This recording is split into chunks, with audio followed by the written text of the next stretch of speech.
Hey you guys, how you doing? I just wanted to post a video today, of course, on Necrostevo, and this time you're not watching a Wi-Fi battle on my channel.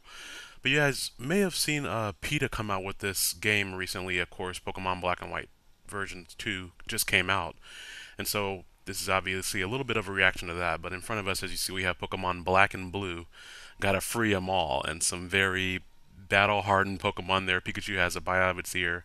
Tepig's ears are cut off. Snivy has a hypodermic needle in its head. And Oshawott has its bottom fur coat completely skinned off. So I just wanted to play through this and kind of give you guys a little bit of my thoughts as far as how PETA's approaching this and how maybe, if they approach this thing a little bit better, this type of campaign could be a little bit more entertaining and more useful for their purposes. So let's go ahead and get started. As battling Pokemon grew in popularity, generations of children were growing up believing that Pokemon exist for no other reasons than to be used and abused by humans. Children learned about their dominance instead of compassion. While Pokemon faced the worst abuses, children also started bullying each other. Until one Pokemon decided he'd had enough. So even in this first page here, we have a complete, I would say, willful blindness to not only the way Pokemon is in general, but to a way a lot of video games are in general. This approach here, in the first paragraph, you have believing that Pokemon exist for no other reasons than to be used and abused by humans. And then in the second Pokemon, you have children also started bullying each other. So within two paragraphs, you have PETA not only blaming Pokemon for the way people treat animals in general, but you also have PETA blaming Pokemon for children bullying each other. So I don't know if you guys think that that right there is even a bit of a stretch, but to me that just doesn't make sense. Even in the anime, the manga, the games, you constantly are. I would even use the word, constantly fed this message of compassion. Pokemon and people need to work together. If they can't work together, then at the very least they can learn to live together and express their differences and just exist in the same world together. So we're gonna go ahead and keep going here. And we have our first battle with Cheron, who looks like he is a drunkard. His eyes have those little swirly effects on him when you are confused. And it says you have escaped from your trainer. You're ready to fight. So Cheron has a bat that's covered in blood. So let's see. You can fight or change Pokemon. You can exploit weaknesses. So it seems like they've at least played the game if they know about weaknesses, exploiting them. They have the general UI of Pokemon as well. So it looks like they've done a little bit of research. Let's go ahead and fight here, and we can use normal moves like Quick Attack, or we can use Group Hug and Protest. Let's see what Quick Attack does. We know what Quick Attack. Oh, okay, they have some graphics in here. Pikachu seconds stealthily and injured Cheron. Interesting. Cheron used Choke Collar. Alrighty then. I'm trapped. What does that mean? Alright, since he's gonna choke us with a collar, let's protest. We don't want that to happen, obviously. Lover, not a fighter. Pikachu beat down on Cheron with some powerful words. And I'm still trapped, so I'm still good. Okay. Alright, so I mean, it's interesting here that they actually took the time to create a UI like Pokemon. The background is even similar to Pokemon. It's clear it's Cheron. It's not even a parody of Cheron. That is supposed to be Cheron. This is supposed to be Pikachu. They've even have little touches like the HP damages amounts. They have the gender signs up there. So it's interesting to me that they took the time to at least program or research or figure out how to create a UI very similar to that of the real Pokemon games, the main series. But they're past that, it doesn't seem like they have any understanding of what Pokemon is or what any of the messages in the games are. So let's see what Group Hug does. That's always good, right? Group Hugs. Aww, Pikachu has a band-aid on his bottom. That's some kind of weird. Anyways, Pikachu smothered Cheron with a loving embrace. What does that do? It lowers his defense. Alright, that's... Unfortunately, I'm still trapped. I'm getting kind of low on HP here, so hopefully his defense being lowered will allow me to wrap this up, because I don't know what happens if you lose. The first time I played through this, I didn't lose any battles, so... Pikachu zapped Cheron with a lightning bolt. Pokemon are not yours to abuse, Cheron. We exist for our own reasons. But you're just a Pokemon. This is what you were bred to do. Oh, come on, even you know what a weak argument that is. Well, my other Pokemon doesn't want freedom. She's a well-behaved Pokemon. She likes to fight and remain caged up in her Pokeball all the time. She doesn't even complain when I don't have time to walk her.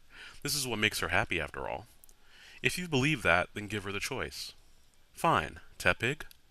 Tepig joins our party. What? But I'm the one who feeds you. Doesn't that mean anything to you? Cheron fainted. What's this Pokemon's name? It's Tepig. Let's get going, Pikachu. I haven't had a good walk in a long time. Alright, so we knocked out Cheron and got a new teammate. Nurse Joy, I heard what you said to Cheron. I want to help you. As a nurse, I've seen how mistreated and exploited Pokemon are.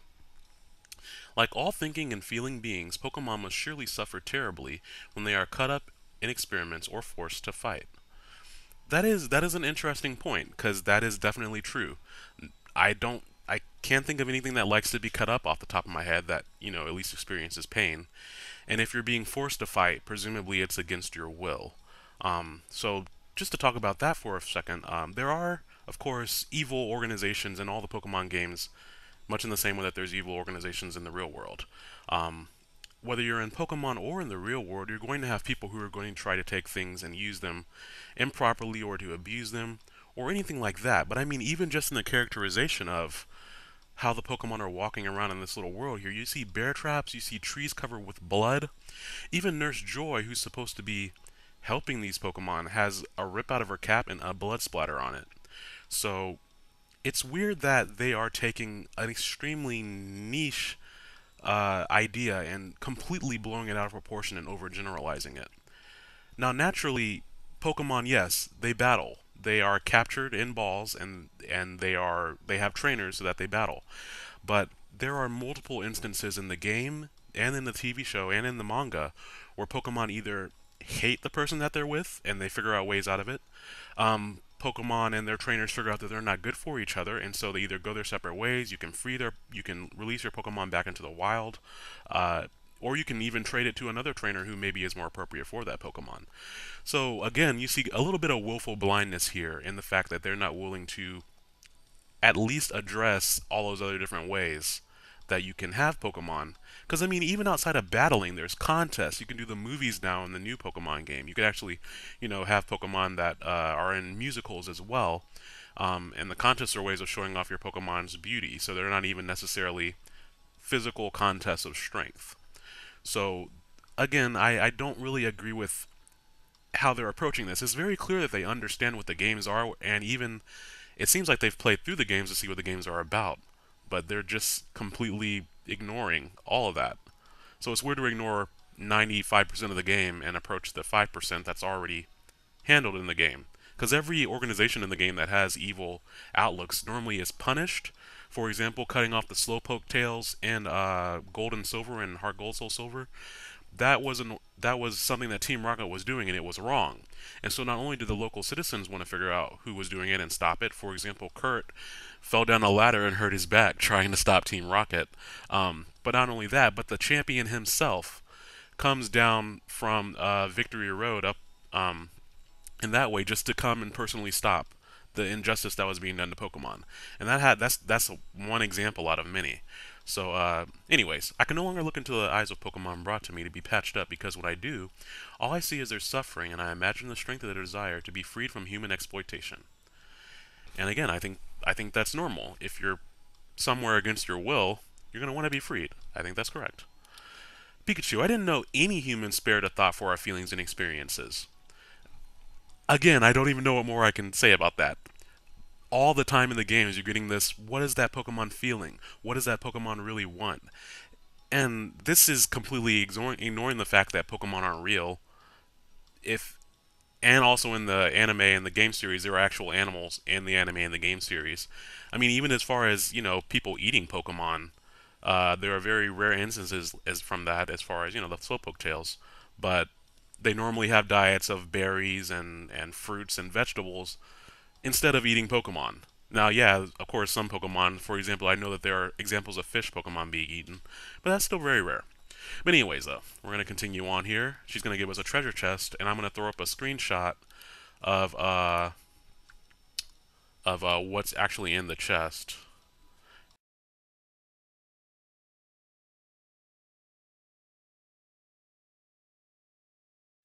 And then we have another battle here against Professor Juniper, and I'm just going to kind of go ahead and go on through this. She heard what we did to Cheron. What we did to Cheron. That's interesting. You Pokemon are up to no good, and I've come to stop you. So, the way they're characterizing Professor Juniper here, whom is a researcher, she cares about Pokemon and their trainers, that they get matched up appropriately. Anyways, we're just gonna and they address that. As a scientist who's studied Pokemon, you should know better than anyone else that there is strong evidence that Pokemon feel pain, just as humans do. It's not about what Pokemon feel. Humans are more important. Let's end this right now. All this is simply just flying in the face of. Well, let's try out Tepic, actually. We just got Tepic in our party. But a lot of this is just flying in the face of all the messaging and the work Pokemon does to show that there should be more of a partnership between Pokemon and people, rather than a master-servant relationship. Now, I can't speak for you guys. I want to see what Petition does. I didn't. Oh, wait. That was. We battered Professor Juniper with powerfully worded entreaty. Interesting. Toxin. I hope we don't get poison. We got. Okay, good. No poison. It's weird that I'm taking this semi-seriously because it's obviously a parody and not the real game. But I don't want to lose a parody Pokemon battle in the same way that I don't want to lose a regular Pokemon battle. But here you can see kind of some of the ways that humans test products on animals in the real world. Of course, when there's new cosmetic products coming out, you know those are often tested on animals before to make sure that they're not going to have harmful effects on humans. And in the same way, pharmaceutical companies test new medicines out on animals, as far as painkillers and things like that. They test those out on a lot of different animals before humans even see them. So, I'm gonna take down Professor Juniper here. Damaged by recoil. That's why would I can't even. Pokemon are not yours to experiment on, Professor Juniper. We exist for our own reasons. Release our friend. Maybe you're right. I can see now how strongly you believe. I didn't think Pokemon had strong desires. I need to think it over. But in the meantime, I agree it'd be best if you took my Pokemon. Yay, we got Snivy, the best starter of the three. Sorry, Smugleaf. I pronounced the name wrong for some reason. And they're going to spread their world. So you're saying Diglett's mouth is a nose. I still can't see that. I don't know if you guys can see that at all, but I have trouble seeing the nose as a mouth. Alright, another treasure chest. We're going to ignore this one too, because I can just throw a screen up of what's in there. Snorlax is going to come and bug us, and that's okay, because we're just going to move on. And Ghetsis is here. We know how powerful he is. I think that's far enough, Tepig. I thought you supported Pokemon Liberation. Oh, snap, spoilers. Sorry for those of you guys who haven't beaten Pokemon Black and White, the first ones. But anyways, I don't want Pokemon freed. I want to control them. Didn't you finish the last game? There was a whole twist to the ending. It was great. Well, up until I was defeated by a kid.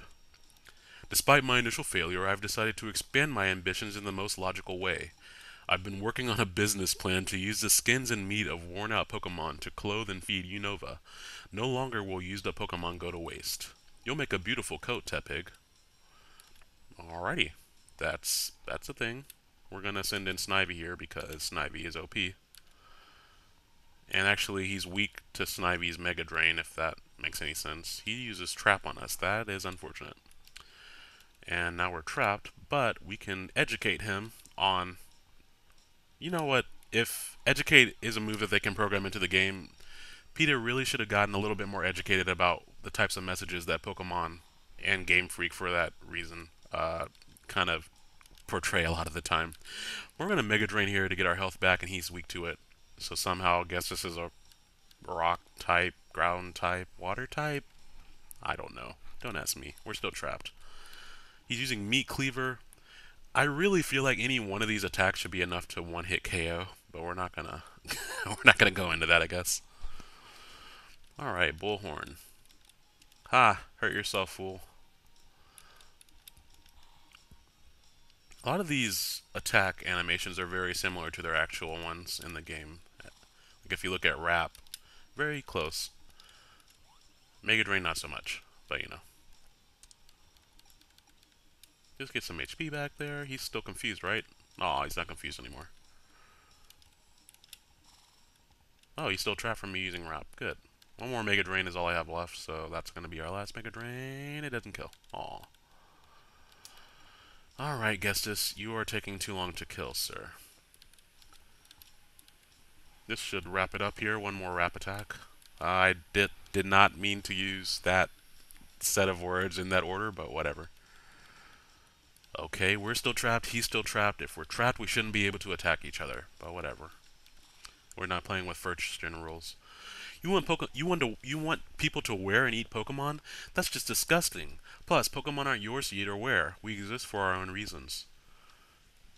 That is an interesting way to say that. I can't think of very many examples of people wearing Pokemon. The only thing I can think of is that people treasure some Pokemon coats like Cinchino, who has a very nice coat, and maybe I think Persian also falls into that category. I can't think of very many other ones. And the only things I can think of that people actually eat, they eat the little piece of Cherubi that has a face.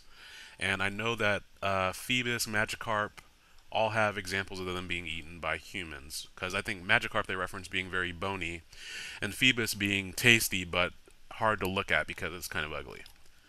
But apparently Ghetsis is a really sick mind, and he faints. And we get Oshawott, who is completely missing his lower coat. Fellow Pokemon, is it true that you're helping reach people with a message about kindness to other Pokemon? Count me in. Alright, well let's go. We're almost to the GTS. I can't wait to share our message with everyone in Unova. Look, another treasure chest. I'd be careful opening that.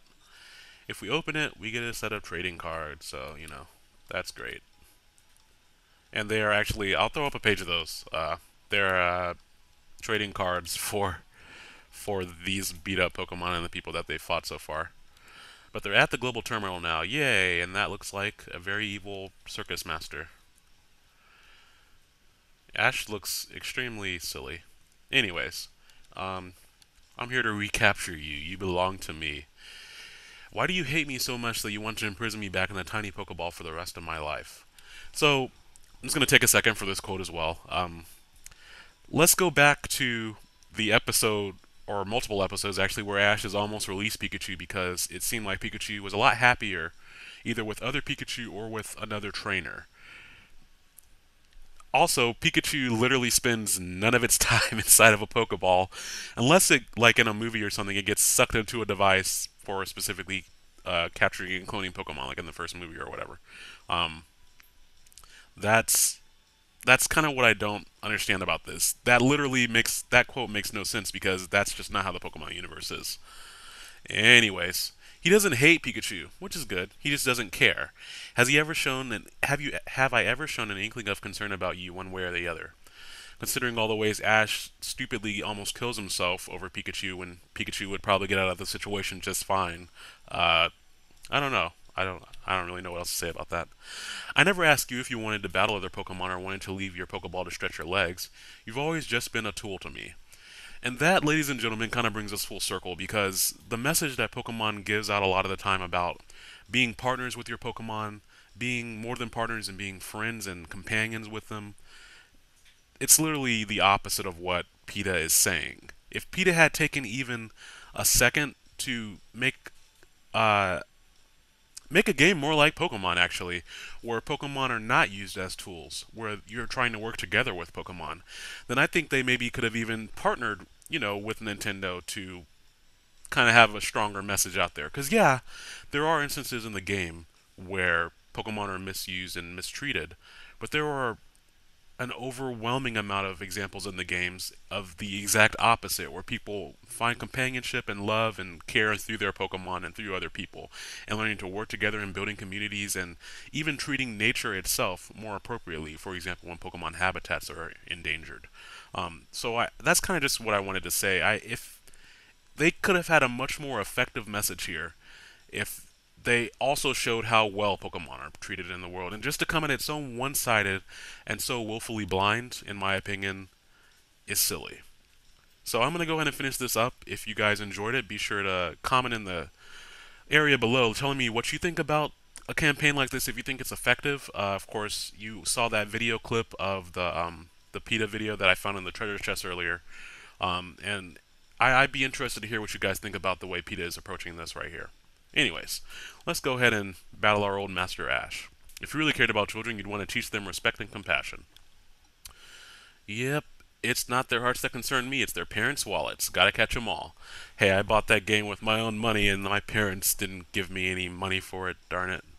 Of course, I'm out of law school. Anyways, we are gonna go into Oshawott without a coat here. We're gonna use protein shake up, which, what? He just tossed a bar of pure protein into his mouth. That would taste awful. But it raised our attack and defense. And he hits us with a bullhook. That, if that hit you in the head, that would probably kill you. I'm gonna try a water gun because I think he's weak to it. Yes, he is. All right. That makes sense though. Has a very fiery spirit. Why not have him be weak to water? Wow. It's interesting that for their recruit animation, they show Oshawott hitting Ash. Cage toss. Interesting. Alright, that should be it for Ash. No, okay. Even after roughing him up, he didn't go down. I should just use water gun again. I guess I was just trying to show you guys all the moves so that you didn't have to go and do this yourself. But you know, the link for this game and this and their page will also be in the description if you guys want to go check it out. Um, how else can I make boatloads of cash? What about just using human performers in your entertainment, aka circuses, or I don't know, not focus so much on fighting? So, I guess you're right that there are lots of other alternatives. I could do anything. I could try to free them all. Ash fainted. The Pokemon Ethically Treated. Awesome campaign. That's a great organization. It sounds an awful lot like PETA. Just I'm probably thinking about that too much. But I love it. Now let's share our message with the world. It's a Slowpoke. Hey guys, did you hear about the new group that's working to free Pokemon? They're called Team Plasma. Slowpoke, you're a little bit behind the curve here, but you know, that's okay. What's important is that you're trying to stay informed. So, Slowpoke is a Slowpoke. Alright, well that is the end of the game. I hope you all enjoyed that. If nothing else, it is, you know, moderately interesting. But if you all did enjoy that, be sure to let me know in the comments. I will talk to you all later, and you guys have a good day. Bye now.